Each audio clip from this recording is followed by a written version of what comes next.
আসসালামু আলাইকুম। শ্রীলঙ্কাতে আপনি যদি একজন ট্যুরিস্ট হিসেবে ভ্রমণ করতে চান তাহলে আপনার কিছু বৈধ কাগজপত্র থাকতে হবে এবং এই বৈধ কাগজপত্রগুলো আপনার সাথে আপনি অবশ্যই রাখতে হবে।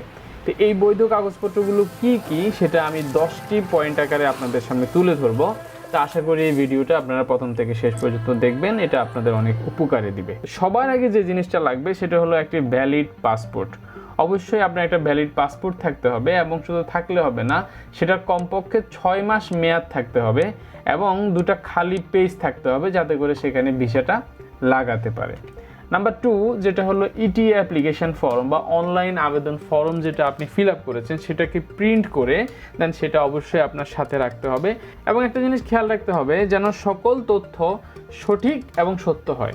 নাম্বার 3 আপনার ভিসা ফি পেমেন্ট প্রুফ, আপনি যে ভিসা ফিটা প্রদান করছেন সেটাও আপনার সাথে রাখতে হবে। সেটার প্রুফটা অর্থাৎ সে যে রিসিপ্টটা আছে, মানি রিসিপ্টটা তারা দিবে, এই মানি রিসিপ্টটা তারা আপনি সেটাকে প্রিন্ট করে আপনার সাথে রেখে দিবেন।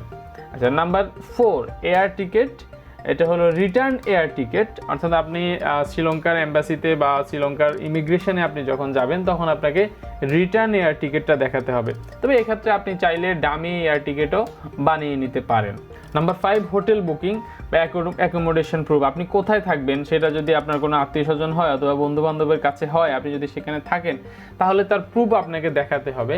অথবা খুব সহজে আপনি booking.com বা এই ধরনের যেই ওয়েবসাইটগুলো আছে এগুলোর মাধ্যমে আপনি একটা হোটেল বুকিংয়ের একটা যে আপনি বুকিং করছেন এরকম কিছু প্রুফ বা বুকিং করার পরে আপনাদেরকে যে স্লিপটা দিবে সেটাকে ডাউনলোড করে আপনি রেখে দিবেন বা এটাকে প্রিন্ট করে আপনার সাথে রাখতে হবে। নাম্বার 6 এটা হলো প্রুফ অফ ফাইন্যান্সিয়াল মিনস, এটা হলো অর্থনৈতিক সক্ষমতার প্রমাণ। দ্যাট মিনস আপনার ব্যাংক স্টেটমেন্ট, এটা গত 6 মাসের ব্যাংক স্টেটমেন্টটা আপনার সাথে রাখবেন। সাথে আপনার যে ক্রেডিট কার্ডের লিমিট, স্যালারি স্লিপ ইত্যাদি সংযুক্ত করতে পারেন আপনার এই ফাইন্যান্সিয়াল প্রুফের সাথে, অর্থাৎ ব্যাংক স্টেটমেন্টের সাথে। নাম্বার 7 একটা কভার লেটার লাগবে। আপনি ভ্রমণের উদ্দেশ্য, কেন ভ্রমণ করছেন, কোথায় কোথায় যাবেন, কত তারিখ থেকে কত তারিখ পর্যন্ত সেখানে থাকবেন, স্পন্সর থাকলে তাদের তথ্য দিয়ে একটা কভার লেটার আপনি তৈরি করে ফেলবেন।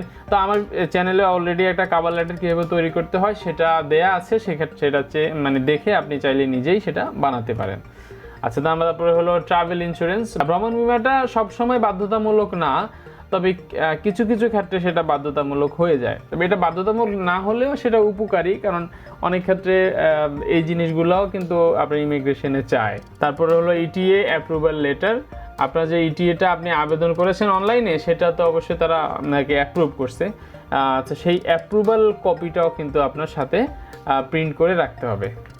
এবং ফাইনালি এনওসি, অর্থাৎ আপনি যদি কোনো প্রতিষ্ঠানে চাকরি করেন সেই প্রতিষ্ঠান থেকে একটা এনওসি নিতে হবে। এনওসি নিয়ে সেটা আপনার সাথে রাখতে হবে। অথবা আপনি যদি স্টুডেন্ট হন, সেই স্টুডেন্ট হলে সেই ইউনিভার্সিটির বা সেই কলেজ যেখানেরই আপনি হন না কেন সেটার আপনি ছুটির অ্যাপ্লিকেশন যেটা আছে সেটা আপনার সাথে রাখতে হবে।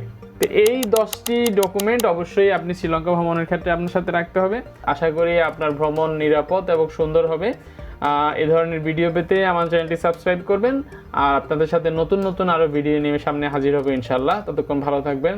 আল্লাহ হাফেজ সবাইকে।